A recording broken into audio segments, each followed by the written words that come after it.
Our top focus on Super 6 is Prime Minister Modi's upcoming visit to Madurai. Tamil Nadu's political battlefield is once again alit with faith and fervour, something you don't usually see in Tamil Nadu politics. But we've been seeing the Deepam controversy and the BJP putting the spotlight on it. Amid that, Prime Minister Modi, who's set to visit Madurai, could also go ahead and visit the Thiruparankundram Temple on March 1st. And what that will mean is a huge escalation in the fight over what happened at the temple months ago. The DMK repeatedly has said that there have been attempts to stoke religious tensions, communal tensions. And that's what they're maintaining even now, that with the Prime Minister visiting, there's only going to be a bigger setback for the NDA. But it's very clear really what the strategy of the BJP is. They're going to raise this issue, and you've been seeing multiple photo optics as far as Lord Murugan is concerned by the BJP. It's in line with that in all likelihood the Prime Minister will be visiting this temple. Amid the raging Deepam controversy over lighting the Karthigai Deepam lamp atop the Thiruparankundram hill in Madurai, Prime Minister Narendra Modi is all set to offer prayers at the Murugan temple during his March 1 visit to Madurai. Sources say he will spend up to 30 minutes at the hill shrine before launching major development projects. The BJP is positioning itself as the defender of devotees' rights, accusing the DMK of hurting Tamil cultural heritage and indulging in vote bank politics. भगवान मुरुगन के दीप को लेकर एक विवाद खड़ा किया गया तो हमारे नेताओं ने भक्तों के अधिकारों के लिए आवाज उठाने का काम किया, लेकिन डीएमके और इनके साथियों ने वोट बैंक को खुश करने के लिए कोई तक को नहीं छोड़ा, कोर्ट को भी उन्होंने बदनाम किया। BJP leader K. Annamalai said that Prime Minister Modi has a special focus on Tamil Nadu, promising accelerated growth if the AIADMK-led alliance comes to power. தமிழகத்தை பொறுத்தவரை நம்முடைய முதலமைச்சர் சண்டை போடுவதற்காகவே இங்கு ஆட்சி நடத்துறார். தேசிய ஜனநாயக கூட்டணியுடைய ஆட்சி ஏப்ரல் மாதத்துல வரும் பொழுது மத்திய அரசோடு இணக்கமாக இருக்கும் பொழுது நம்முடைய வேகம் என்பது இன்னும் வீரியமாக இருக்கும். அதை நம்ம நல்லா புரிஞ்சுக்கணுங்க. முதலாக ஒரு ஆட்சி மத்திய அரசோடு இணக்கமாக தமிழகத்தில் இருக்க போகுது. Chief Minister M.K. Stalin hit back, describing the NDA as a zero alliance. நம்ம திராவிட மாடல் சூப்பர் ஃபாஸ்ட் இன்ஜின் 11.19% இரட்டை இலக்க வளர்ச்சியோட யாரும் எட்டி பிடிக்க முடியாத அளவுக்கு அதிவேகமா முன்னாடி போயிட்டு இருக்கு. திராவிட மாடல் 2.2 ஆட்சி தான் மீண்டும் அமையும். இப்போ நாங்க செஞ்சிருக்கக்கூடிய சாதனையில எங்களுடைய செகண்ட் இன்னிங்ஸை நாங்கள் மிஞ்சுவோம். And adding fuel to the fire, State Minister Thiagarajan slammed the BJP, calling Gujarat the best corruption model. அடுத்த குற்றச்சாட்டு நம்ம சுர்ஜித் பல்லா சொன்ன உடனே நான் கேட்டேன், ஏங்க எனக்கு தெரிஞ்சு இந்தியாவிலேயே சிறந்த ஊழல் மாடல்னா அது குஜராத் மாடல் தான் இருந்தது. அதை நீங்கள் எங்கள்கிட்ட வந்து சொல்கிறீங்க நீங்கள் குஜராத்தோடு சிறப்பாக நடத்துகிறீங்கன்னா எனக்கு புரியவே இல்லை. அப்போது அது இந்த தமிழ்நாடு மாத்திரம் சொல்ல அவர் சொல்கிறார், எல்லா தென் மாநிலங்களும் வளர்கிறதுக்கு என்ன காரணம், நீங்கள் ஊழல் சிறப்பாக செய்கிறீங்கன்னு. ஆக்சுவலாக தென் மாநிலங்கள் வளர்கிறதுக்கு ஒரே ஒரு காரணம் faith, politics and pride. Tamil Nadu's battle lines are drawn ahead of assembly elections. With Pramod Madhav and Anagha in Chennai, Bureau Report, India Today. So with the Prime Minister set to visit Madurai on March 1st, second such visit really in the last few weeks that we've seen by the Prime Minister, and clearly the BJP is focusing on the Prime Minister's campaign to kind of boost their chances in this election.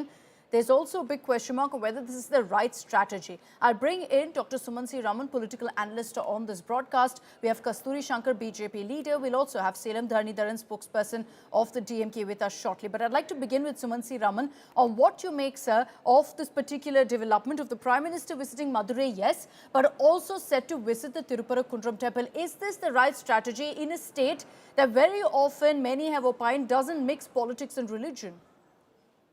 So far, Akshita, BJP has not raise the tempo on the Thiruparankundram issue to the extent one thought they would, considering an election is less than 2 months away. Initially, they did, but after that, there has been a lull, possibly because the Deepam can only be lit around the time of Karthigai, which is, sometime in the month of November. So until then, it is understandable that they are quiet. But that the Prime Minister would, in the course of the election campaign, visit Thiruparankundram was something that was expected, especially after the controversy broke out. So it will be more a political visit than a religious visit, and clearly he will use it. But you see, initial days it did look like this issue would have traction, but over the last month or so, the issue has cooled down. And today, I don't know whether the Prime Minister going to Thiruparankundram will be able to, create that emotional connect and get people back to sort of thinking seriously about what the DMK has done on this issue. I agree what the DMK has done is totally wrong. But whether it will have electoral resonance at this point of time, I'm not too sure. Kasturi Shankar, I'll bring you in on that. What is the BJP's thinking here of kind of reigniting this entire controversy around this temple? As Sumansi Raman said, at one point, yes, it was a heated political debate. But is this really the right strategy going into an election for the BJP to put the focus on this temple, to have even the Prime Minister visit? What's the message here? I find it a little bit ridiculous that you are trying to look for a story where there is none.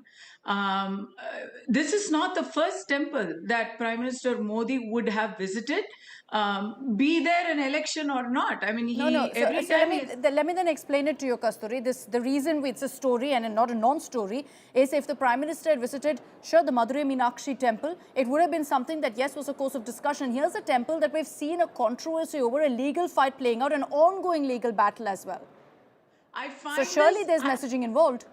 No, I find this conspiracy theory from you, for want of a better word, quite comic actually, because Prime Minister Modi has visited the Meenakshi temple. He has visited several temples in Tamil Nadu itself. Just last year, he visited so many temples, Karni Mata temple, the ISKCON Madan Mohanji. Let me finish. Madan Mohanji temple in Navi Mumbai. There are no elections coming anywhere there. So to say that he cannot visit the Thiruparankundram temple. No one's saying he can't, Kasturi. No one's saying he can't. I'm asking the messaging. Are you suggesting there's zero messaging? Are you saying that by chance the Prime Minister is going to Thiruparankundram and nothing beyond that? I am saying that all of us, the people of Thiruparankundram, the people of Madurai have been inviting him for months now to come and visit the temple. That notwithstanding, I'm saying that you are looking for a conspiracy theory where there is none. Are you saying that the Prime Minister cannot visit the temple? Because if he does, it is only messaging. I don't know what is a conspiracy theory. Kasturi Shankar, I don't know what is a conspiracy theory in me saying what is the messaging. I don't know how that's a conspiracy theory for me to merely ask you what is the messaging of the Prime Minister going to a temple, the Thiruparankundram temple. The message is that in a land, in a state that is being now ruled by people who have openly asked for the eradication of Sanatana Dharma, the Prime Minister, in all his humility and respect and bhakti, is coming to have a darshan of the same deity which has been in controversy. The messaging is that he is an astika. What he stands for, what the BJP stands for, I don't think it is a political or party visit. Sure. It's a personal visit, but that's it. The message is that the Prime Minister of our country, our beloved Narendra Modi, believes and is not ashamed of proclaiming his faith, as opposed to people who secretly go to temples and then come out and talk about destroying the religion. Okay, I'm glad you've spoken about it. This was my only question to you. What was the messaging? So there's no conspiracy theory whatsoever that any of us are peddling here. You said it's an election messaging, and I don't think that you can't discount the fact that there's an election coming up. Salem Dharnidharan, spokesperson of the DMK, is also with us. Dharnidharan, this is an issue that the DMK has found itself very often on the back foot on, because even legally, this didn't work out in your favor. With the Prime Minister visiting now. Is this a matter of concern that once again this issue is going to be in the spotlight? The issues in the spotlight or not in the spotlight does not matter, because this does not play out electorally in Tamil Nadu or in any other manner. People of Tamil Nadu want political parties to keep religion away and then focus on development, focus on giving good quality education, good quality healthcare, giving good civil amenities, and many other things. And because the prime ministers have no development to show, it has become his template to use religion or temple. This has been the template from across since 2014. This has no place in Tamil Nadu. My chief minister is garnering votes or asking for support in the election through what he has done. The 11.9% growth he has given, the record high number of FDI growth Tamil Nadu has achieved, the number of startups that has been created in Tamil Nadu, which is 3 times more than what happened in the preceding 10 years. So this is what my chief minister is going and asking votes for. He's saying or rather on the schemes that he has introduced to uplift the poor and the downtrodden. That doesn't mean that my party is against any religion. We are not against any religion. Just that we don't bring spirituality into politics. BJP only to bring about temple-related issues or religion-related issues into electoral fold only backfire and will reduce their vote percentage, and also take AIADMK also behind in this by doing this. In Tamil No, Nadu, so, this doesn't have a so role. this is the challenge. Kasturi Shankar, the DMK is saying constantly that this kind of politics doesn't work in Tamil Nadu. That while the DMK is putting the focus on what the growth numbers on, here's what the BJP is putting the focus on Thiruparankundram, these religious controversies. I actually agree with Mr. Dharan that the election will be fought not necessarily on religious grounds, but on the actual governance that we have witnessed in the last 5 years. He talked about civic amenities and all the growth schemes and but he noticeably left out law and order and women's safety, which are, I think, the core issues that this election will be fought on. The women of Tamil Nadu are dead scared about having to deal with DMK and its goons for another 5 years. As far as civil amenities are concerned, please, it is taking me all my effort to not burst into peals of laughter. I really commend Mr. Dharan on keeping a poker face while even bringing that up. Everybody knows now they don't have. See, he also didn't talk about the aims in Madurai. He didn't have that anymore because he cannot talk about that anymore because that is already done. All the promises that the center gave are being implemented with great alacrity, as opposed to the promises that the DMK gave. The immediate counter that will come up is about airports in Tamil Nadu, is about the metro projects. I know it. This is almost like a script that's playing out. Dharan. No, see, when I said it will be based on growth, I need not go and mention every aspect of growth they achieved. Lawlessness, growth of ganja. Where is let me speak. Where is growth of lawlessness, Akshita? You go and look at NCRB data yourself or any other data and survey that is done. The top 5 worst states for women in the country are BJP rule state. Ironically, I don't know if it's a coincidence or it is by design. Or overall law and order, the worst states in India are the top 5 out of the top 5 worst states. The 4 are BJP rule states. Under DMK, the women's safety has improved. At least I can quote 3 surveys where Tamil Nadu ranks number 1 for women's safety and women empowerment. You may show anecdotal evidence of 1 or 2 crimes. Of course, I can't justify any of that. But having said that, when it comes to 100,000 people, Tamil Nadu remains the safest city and town for women. That no one can deny it. And also, when coming to other achievement, the government has done it in spite of BJP not giving us the money. I didn't want to get into that because how many times would I say it? It is understood. Yeah. But the primary point is that the election would be won only based on the development that we have done, the schemes that we have shown. If at all BJP wants to have an electoral chance, what they have to do is how is that they will do better or show a role model state where they have done much better in those 4.5 years than in Tamil Nadu. That is how they can win, not by religion was my major point. No. So Dr. Sumansi Raman, what do you make of what's playing out right now? I'm glad that the conversation is about law and order. I'm glad the conversation is about the Tamil Nadu economy. But coming up in a few days from now, when the Prime Minister touches down in Madurai, ultimately the biggest headline is going to be if he visits the Thiruparankundram Temple or not. And in such a situation, do you think that this is the right strategy for the BJP to be following in a state like Tamil Nadu, when it's not really earned them dividends before? No, I'm not too sure that they'll get very far with the Thiruparankundram issue, particularly because there is no immediate action on that issue to come up with it before the election. In fact, if they focused on law and order is genuinely a problem. Huge number of custodial deaths. In fact, even last week there was another custodial death. And you remember when the AIADMK was in power, the death of Jairaj and Penix in Sathangulam, they brought this, the DMK then in the opposition brought the state to a standstill. Rightly so. I'm not criticizing them for that. There have been, I think, 26 or 28 custodial deaths in the last 3-4 years.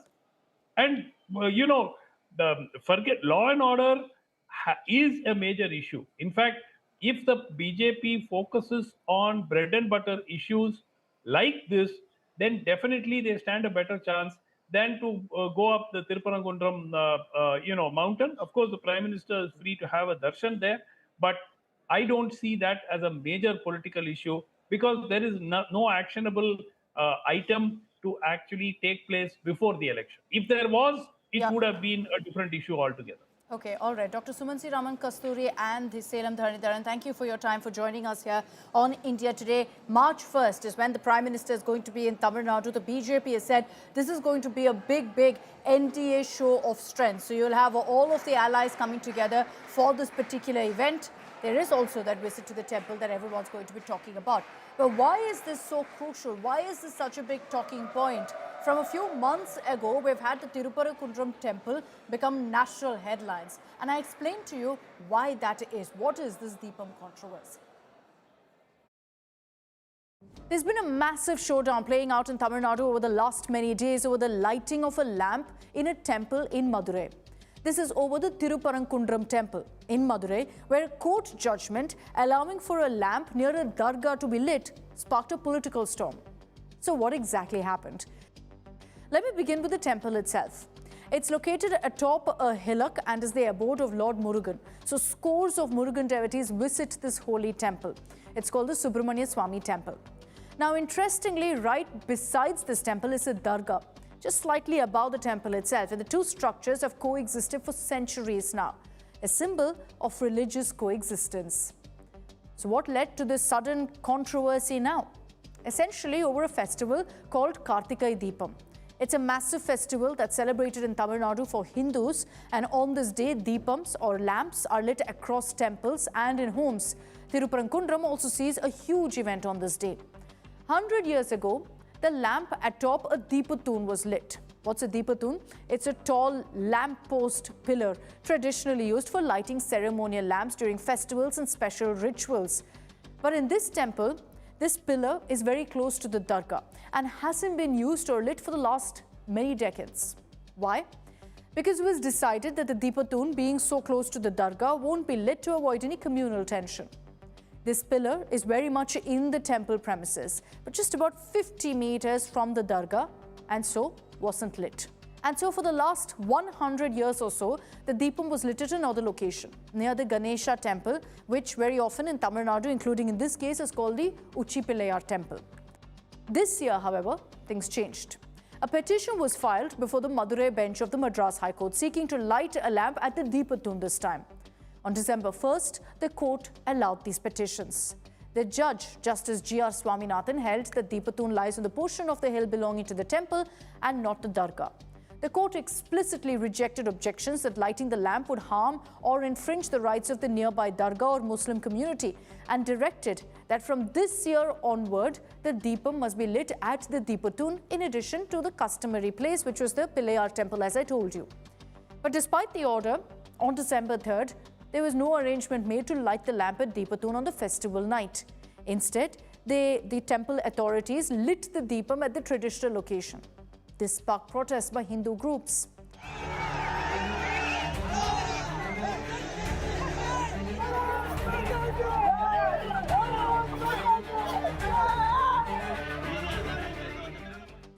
In response, the court initiated contempt proceedings. It allowed the petitioner and a small group with CISF personnel to ascend the hill to light the lamp at the Deepatun.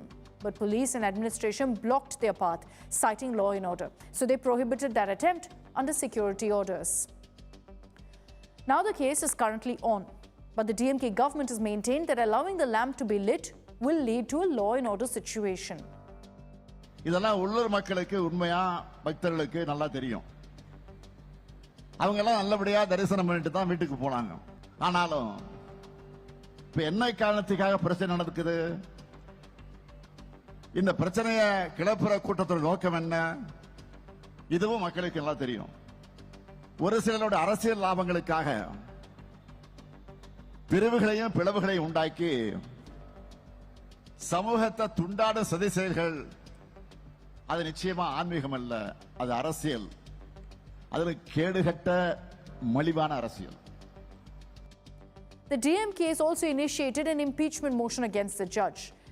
With the signatures of 120 MPs, DMK MPs have pushed for the impeachment of Justice G.R. Swaminathan, claiming he didn't act impartially, that he favors advocates of a particular community, and that he was deciding cases on the basis of a particular political ideology. This impeachment motion has sparked a political storm with claims that the DMK is targeting judges who give verdicts that aren't favorable to the government. And the showdown, therefore, over the lighting of a lamp in this temple has become the biggest talking point, with just months to go for elections in Tamil Nadu. Okay, the other big headline coming in from Tamil Nadu is that expelled AIADMK leader V.K. Sasikala, she is referred to as Chinnamma very often, has floated her own political party. It came as a huge surprise because there were so many questions about what Sasikala is up to. There were some hints that she would follow her nephew T.T. Vidinakaran's course and back the NDA, at least issue a statement. Instead, she's gone ahead and announced the formation of a new party. She's not really announced the name of the party, but unveiled a party flag that had the pictures of Anna, MGR and Jayalalitha. T.T. Vidinakaran, her nephew, has lashed out, saying very clearly that this will not work, that everyone is on his side, his party, the AIADMK. He also drew a parallel between starting a new party and making instant idli and sambar. T.T. Vidinakaran said he would expose the true colours of those using Jayalalitha's name. Because remember, for Sasikala, it's always been about the legacy fight. And the biggest factor that goes in her favour is the fact that she was always seen as the closest aide to Sasikala, to Jayalalitha. Now, at this point, she's clearly made it clear that she's following the principles of MGR, Anna and Amma. Nothing beyond that is known. Will she contest? Will her party be a part of the upcoming elections?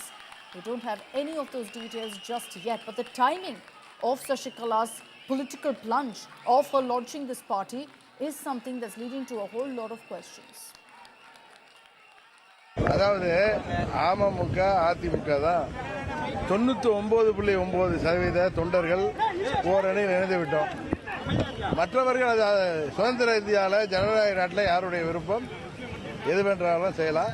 அதனால யாரோ ஏதோ தொடங்கலாம். திடீர் சாம்பார், திடீர் இட்லி மாதிரி நான் சொல்றேன். அது மாதிரி திடீர் கட்சிகள் வரலாம். அம்மாவின் ஆட்சி அமைப்போம், அம்மாவின் கட்சியை ஒன்றிணைப்போம் என்று சொன்னவர்கள் அவர்கள் சாயம் வெளுக்கின்ற நேரம் வந்திருக்கு. புதிய களத்தை காணப்போகிறோம். ஒரு புதிய கட்சியை ஆரம்பிக்க போகிறோம். இது ஒரு திராவிட கட்சியாக பேரறிஞர் அண்ணா, புரட்சி தலைவர் எம்ஜிஆர், புரட்சி தலைவி அம்மா ஆகியோரின் வழியில் ஏழை எளிய சாமானிய மக்களுக்கான ஒரு கட்சியாக எதிரிகளையும் துரோகிகளையும் வேறறுக்கின்ற ஒரு கட்சியாக இது செயல்படும். நமது கட்சியின் கொடியை இங்கே அறிமுகப்படுத்துவதில் மிகவும் மகிழ்ச்சி அடைகிறேன். இது கருப்பு, வெள்ளை, சிவப்பு வண்ணத்தில் பேரறிஞர் அண்ணா, புரட்சி தலைவர் எம்ஜிஆர், புரட்சி தலைவி அம்மா ஆகியோரின் உருவத்தை தாங்கி நிற்கின்ற ஒரு கொடியாக பட்டொளி வீசி பறக்கும். கட்சியின் பெயரை மட்டும் விரைவில் அறிவிக்கிறேன். இதில் எந்தவித மாற்று கருத்துக்கும் இடமில்லை என்பதை அனைவருக்கும் உறுதியோடு தெரிவித்துக் கொள்கிறேன். களம் காண்போம், நம் இருவரும் தலைவர்களின் பொற்கால ஆட்சியை அமைப்போம். Definitely she has certain followings because of her money in the party had benefited earlier when Jayalalitha was there. So those people may be loyal to her. She will cut into the votes of her. There are many chances for her to cut into the votes of the AIADMK. Because many of the people earlier when Jayalalitha was there, they were benefited only by Sasikala. Even this Edappadi became chief minister only because of Sasikala. So the people will think of that. They may have some respect for her. Okay, let's break down for you exactly what this means. If you're wondering why Sasikala actually matters, first, of course, is the fact that even without contesting, she will easily split AIADMK votes with the launch of her political party. The biggest threat right now is to the AIADMK with this announcement that she's made. There's also the big question mark over alliances. This could potentially be a bargaining chip in the AIADMK BJP equations in an attempt by Sasikala to say, look, you may have TTV Dinakaran on board. You have to now convince me afresh or I'm going to split votes. The reason she can actually do that is because she's a representative of the Mukkalathur community. The Mukkalathur community is strong in southern Tamil Nadu. It involves several subcastes like the Kallar, Maravar as well as the Agamudayar communities. All of them, of course, represent a backward community which is crucial in southern Tamil Nadu and largely an AIADMK vote bank. They're decisive in several constituencies. Think Madurai, Theni, Ramanathapuram or Rameshwaram. These are constituencies where the Mukkalathur community has a big say, and it's always been the AIADMK stronghold. Now, remember that Sasikala's biggest strength is that she still resonates with women voters and welfare scheme beneficiaries because she's got that connect to Jayalalitha, to Amma, and that's perhaps one of the biggest factors here, the legacy factor. There's still so much talk of who is Jayalalitha's political heir, and considering that she was one of the top trusted aides of Jayalalitha, she does have a certain amount of cadre loyalty. There's an association between VK Sasikala and Jayalalitha. Now, also what she's looking at is a political comeback of sorts. She's been kind of disconnected from politics, making comments, yes, but nothing beyond that. And what she'll be looking at is a re-entry to keep her relevant in Tamil Nadu politics. Ultimately, it's a voter who will decide whether she will be relevant or not, if she's, of course, going to contest in this election.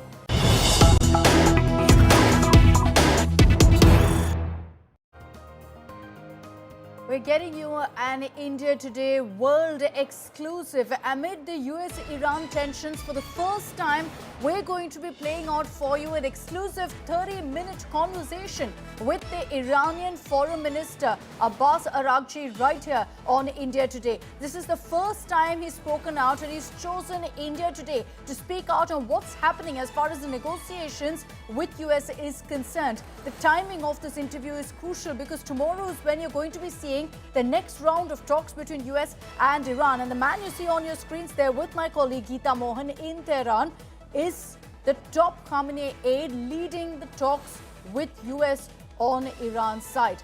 Now, to get you a sense of what exactly he's spoken on, he's spoken about what's happening with America, he's spoken about Iran's strategy, he's spoken about also nuclear intimidation and what Iran's strategy really is on that. He's called Trump a victim of fake news. He's spoken about the repeated provocations and the military messaging from Trump also to Iran. So this is the most crucial global interview that we've got for you here on India Today. It's coming up at 7 p.m. tonight. But I'm bringing in on this broadcast India Today Global's Pranay Upadhyay. We also have Gaurav Sawant joining me live from the newsroom to give you a sense of what really makes this such a headline-grabbing interview. Gaurav, to you first. The timing of this is crucial. Tomorrow we're going to see the next round of talks between US and Iran, and the man leading those talks for Iran speaking to India Today.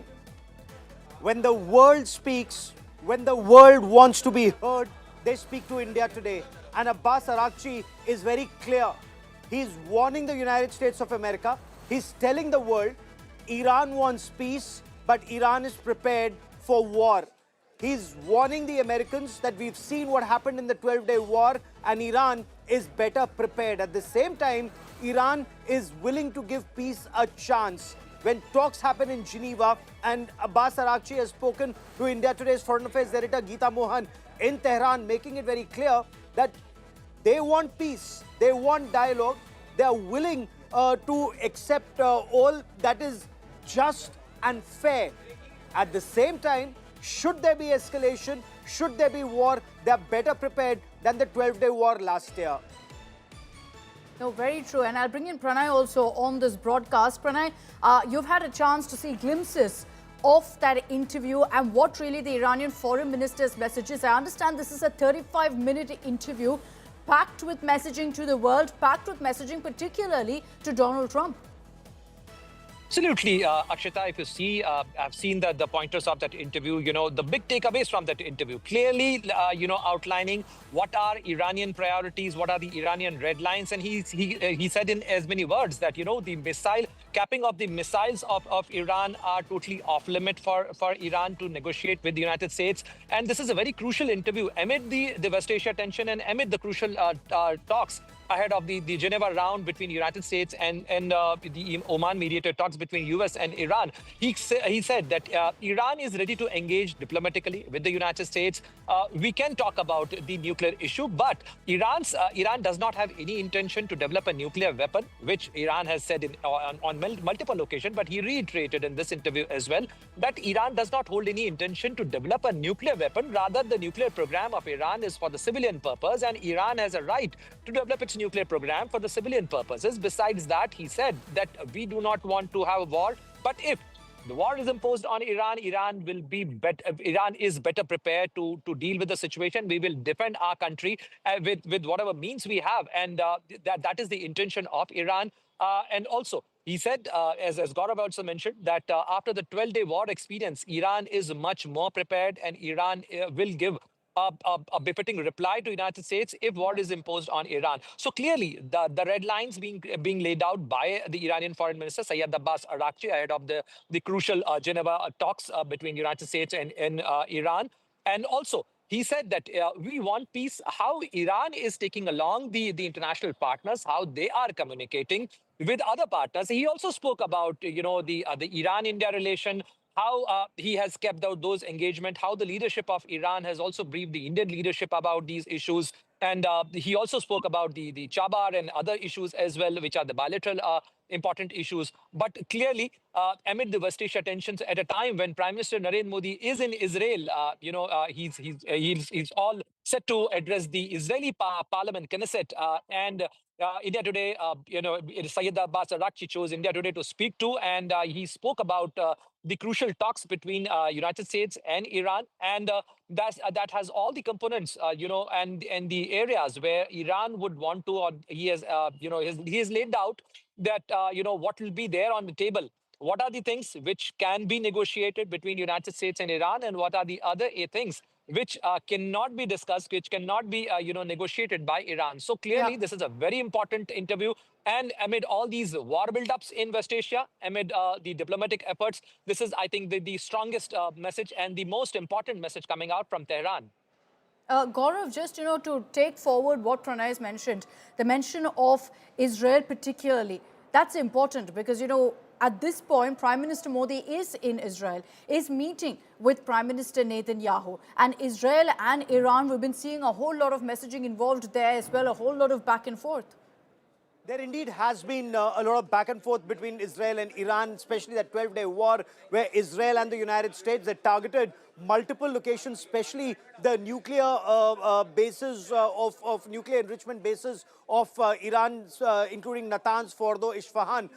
What we know as of now, Iran's making two things very clear in that exclusive interview to India Today's Foreign Affairs editor Geeta Mohan. Abbas Araghchi says, point one, they have no intentions of longer-range missiles that can target the United States of America or parts of Europe or words to that effect, because their missile range is capped at 2,000 kilometers. He's making that very specific. That was one of the key demands, the capping of ballistic missiles. And two, no nuclear weapons. And Iran's making it very clear they don't have intentions to make nuclear weapons. That's the point Abbas Araghchi is making.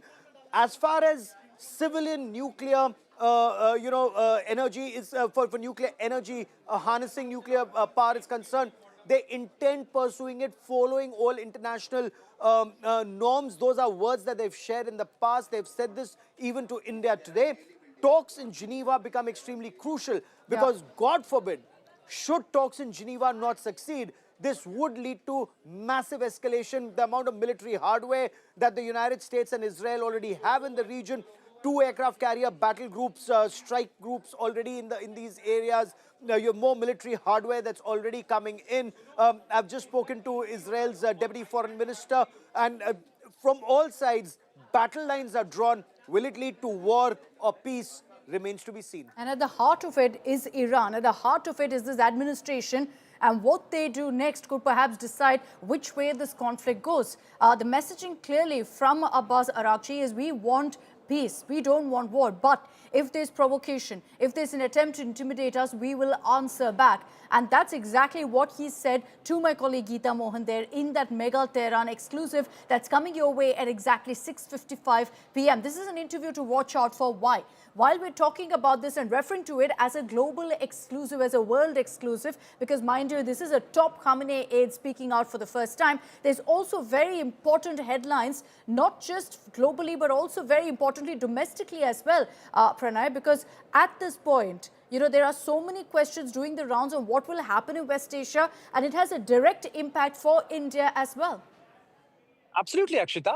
We have around 10,000 plus Indians in Iran. We have, if there, God forbid, if there is a war in the region, there are fears about the escalation of that war into the wider area of West Asia. And we have over 90 lakh Indians working in various Gulf countries. So therefore, India has legitimate concern about the conflict in the region. And therefore, if you see, Prime Minister Narendra Modi recently had a conversation with the Iranian leadership, with the Iranian President Masoud Pezeshkian. Prime Minister Narendra Modi is in Israel, and I'm sure he would be holding a discussion with the Israeli Prime Minister Benjamin Netanyahu as well on these issues, that, you know, what he'll have his own evaluation about the situation. And India has always favored for the de-escalation, always favored for dialogue and diplomacy. And therefore, India has always expressed the intention that we would want to play a role for the dialogue and diplomacy and for the peaceful resolution of the situation. And in fact, India has been engaging with all the stakeholders in the region, be it United Arab Emirates, be it Saudi Arabia, be it Iran, Israel,